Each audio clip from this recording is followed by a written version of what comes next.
দিনটি ছিল 2016 সালের 22শে আগস্ট। ঢাকার মগবাজারের একটি বহুতল ভবন। বাইরে তখনও নাগরিক জীবনের স্বাভাবিক কোলাহল, কিন্তু ভবনের ভেতরে এক ঝড়ের পূর্বাভাস। দরজায় কড়া নাড়ল কিছু সাদা পোশাকের মানুষ। কোনো ওয়ারেন্ট নেই, কোনো আইনি নোটিশ নেই। মুহূর্তের মধ্যেই তুলে নিয়ে যাওয়া হলো এক মধ্যবয়সী ব্যক্তিকে। তিনি কোনো সাধারণ নাগরিক নন, বাংলাদেশ সেনাবাহিনীর সাবেক চৌকস brigadier general, sword of honour প্রাপ্ত ক্যাডেট আবদুল্লাহিল আমান আজমি। তিনি জামায়াতে ইসলামীর সাবেক আমির গোলাম আজমের মেজ ছেলে। ক্ষমতাসীন দল আওয়ামী লীগ সরকারের চোখে যা ছিল সবচেয়ে বড় অপরাধের দলিল। 2009 সালে ক্ষমতায় আসার পরপরই যাকে বাধ্যতামূলক অবসরে পাঠিয়ে ক্ষোভের প্রথম বহিঃপ্রকাশ ঘটিয়েছিল তৎকালীন আওয়ামী লীগ সরকার। 2016 সালের সেই কালো রাতে তার জীবনের উপর নেমে এলো চূড়ান্ত অন্ধকার।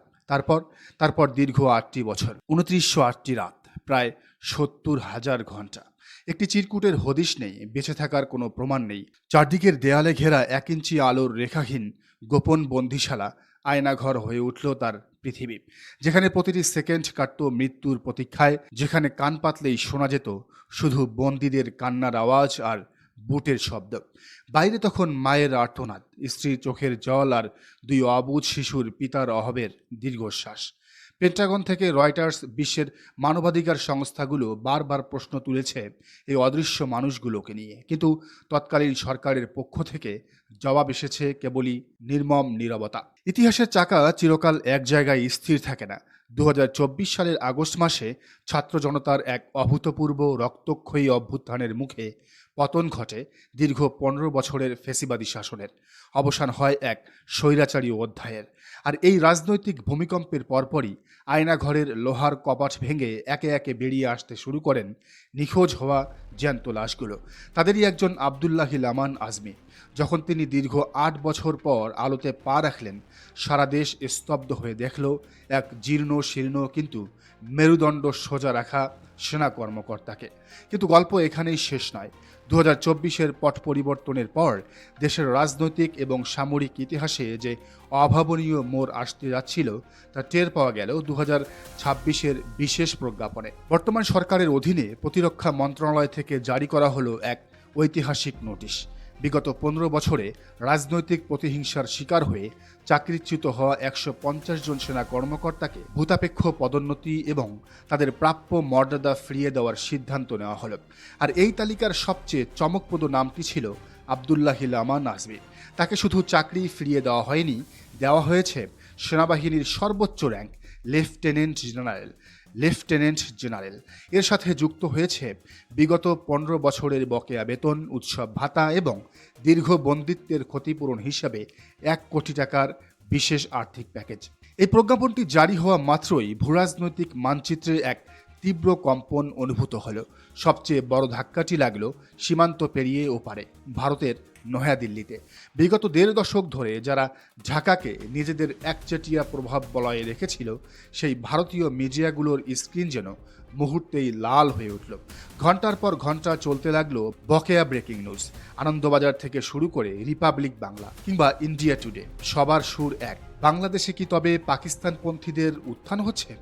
রাজাকারের পুত্রকে দেওয়া হলো সেনাবাহিনীর সর্বোচ্চ সম্মান। ভারতীয় সংবাদ মাধ্যমের মূল বয়ানগুলো এরকম। ঢাকায় ভারত বিরোধী সেনা কর্মকর্তাদের পুনর্বাসন করা হচ্ছে।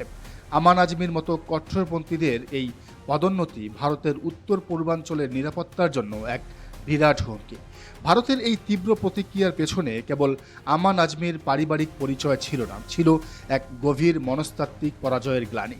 দিল্লি খুব ভালো করেই জানে আমান আজমির মতো জাতীয়তাবাদী এবং আপোষহীন সেনা কর্মকর্তারা লাইমলাইটে চলে আসা মানে বাংলাদেশের প্রতিরক্ষা নীতিতে ভারতের দাদাগিরির চিরতরে অবসান ঘটা। এদিকে দেশের ভেতরের চিত্রটাও কম নাটকীয় ছিল না।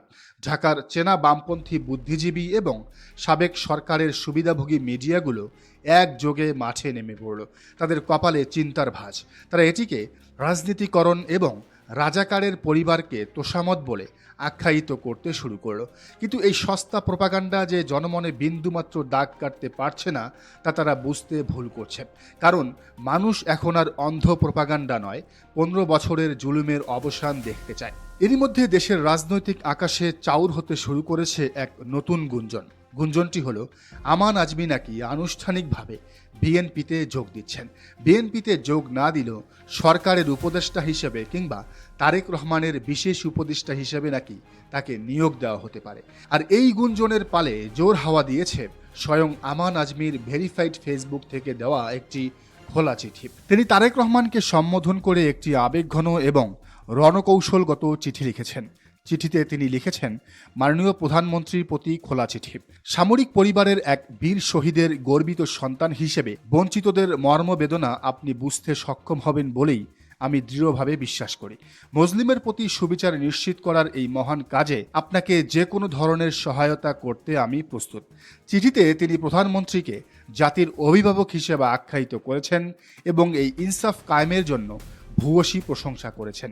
একই সাথে তিনি অনুরোধ জানিয়েছেন, তিন বাহিনীর যে শত শত সাধারণ সৈনিক এবং জেসিও বিগত ফ্যাসিস্ট সরকারের জুলুমের শিকার হয়েছেন, তাদের জন্যও যেন একটি নতুন কমিটি গঠন করে পুনর্বাসনের ব্যবস্থা করা হয়।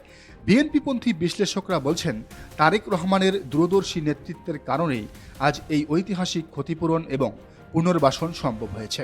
আমান আজমির মতো একজন সৎ, মেধাবী এবং আন্তর্জাতিকভাবে পরিচিত ব্যক্তিত্ব যদি বিএনপির বলয়ে আসেন, তবে তা দলটির জাতীয়তাবাদী অবস্থানকে আরও সুসংহত করবে। যদিও আমান আজমির ঘনিষ্ঠজনেরা এই রাজনৈতিক যোগদানের বিষয়টিকে স্রেফ গুঞ্জন বলে উড়িয়ে দিয়েছেন। সমালোচক আর মিডিয়া যখন এই পদোন্নতি আর 1 কোটি টাকার চেক নিয়ে চুলচেরা বিশ্লেষণে ব্যস্ত, ঠিক তখনই আব্দুল্লাহিল আমান আজমি ছুড়লেন তার জীবনের সবচেয়ে বড় মনস্তাত্ত্বিক মিসাইল। এটি কোনো রাজনৈতিক বক্তব্য ছিল না, ছিল এক মজলুমের বুক ফাটা হাহাকার, যা মুহূর্তের মধ্যেই স্তব্ধ করে দিল সব সমালোচকের মুখ। তিনি সামাজিক যোগাযোগ মাধ্যমে লিখলেন এক অমোঘ বার্তা, টু হুম ইট মে কনসার্ন। আমার র্যাঙ্ক এবং আর্থিক ক্ষতিপূরণ নিয়ে যাদের বুক জ্বলছে, তিনি সরাসরি চ্যালেঞ্জ ছুড়ে দিয়ে বললেন, এই 1 কোটি টাকা, এই লেফটেন্যান্ট জেনারেলের র্যাঙ্ক, এই রাষ্ট্রীয় প্রোটোকল, সব কিছুই তিনি ফিরিয়ে দিতে রাজি আছেন। বিনিময়ে সমালোচকরা কি তাকে তার হারিয়ে যাওয়া জীবন ফিরিয়ে দিতে পারবে? এই একটি ফেসবুক পোস্টের মাধ্যমে আমান আজমি প্রমাণ করলেন, বিগত 15 বছর ধরে বাংলাদেশে যে রাষ্ট্রীয় সন্ত্রাস চলেছিল, তার ক্ষত কোনো টাকা বা পদক দিয়ে মুছে ফেলা সম্ভব নয়। এটি কোনো করুণা নয়, এটি স্রেফ ন্যায়ের একটি প্রতীকী প্রয়াস মাত্র। যারা আজ রাজাকারের পুত্রের পদোন্নতি দেখে মায়া কান্না কাঁদছেন, তারা বিগত 8 বছর একটি পরিবারের এই নীরব ধ্বংসযজ্ঞের সময় কোথায় ছিলেন? এই ঘটনা প্রমাণ করে বাংলাদেশ সেনাবাহিনী আর কোনো নির্দিষ্ট বিদেশি শক্তির অর্থাৎ ভারতীয় শক্তির ক্রীড়ানক হিসেবে থাকবে না। র্যাঙ্ক আর টাকার ঝনঝনানি দিয়ে যে একজন খাঁটি দেশপ্রেমিক সৈনিকের আত্মাকে কেনা যায় না, তা আমান আজমি তার লেখনী দিয়ে প্রমাণ করে দিলেন। টাকা আর পদের হিসাব চুকানো সহজ, কিন্তু 80 বছরের বৃদ্ধা মায়ের যে আর্তনাদ মগবাজারের আকাশে বাতাসে এখনও ঘুরে বেড়ায়, তার হিসাব নিকাশ কোনো খাতা কলমে হয় না। বাংলাদেশ এখন এক নতুন সমীকরণের মুখোমুখি, আর এই সমীকরণের কেন্দ্রবিন্দুতে দাঁড়িয়ে আছেন আয়নাঘরের অন্ধকার থেকে হেঁটে আসা এক অপরাজেয় জেনারেল আব্দুল্লাহিল আমান আজমি। খেলা মাত্র শুরু হলো, এর শেষ কোথায় তা সময় বদলে দেবে। দর্শক, বিষয়টিকে আপনি কিভাবে দেখছেন জানার মন্তব্যের ঘরে। আর এই চ্যানেলে নতুন হলে অবশ্যই সাবস্ক্রাইব করুন এবং বেল আইকনটি বাজিয়ে রাখুন, যাতে পরবর্তী ভিডিওর নোটিফিকেশন আপনি পান।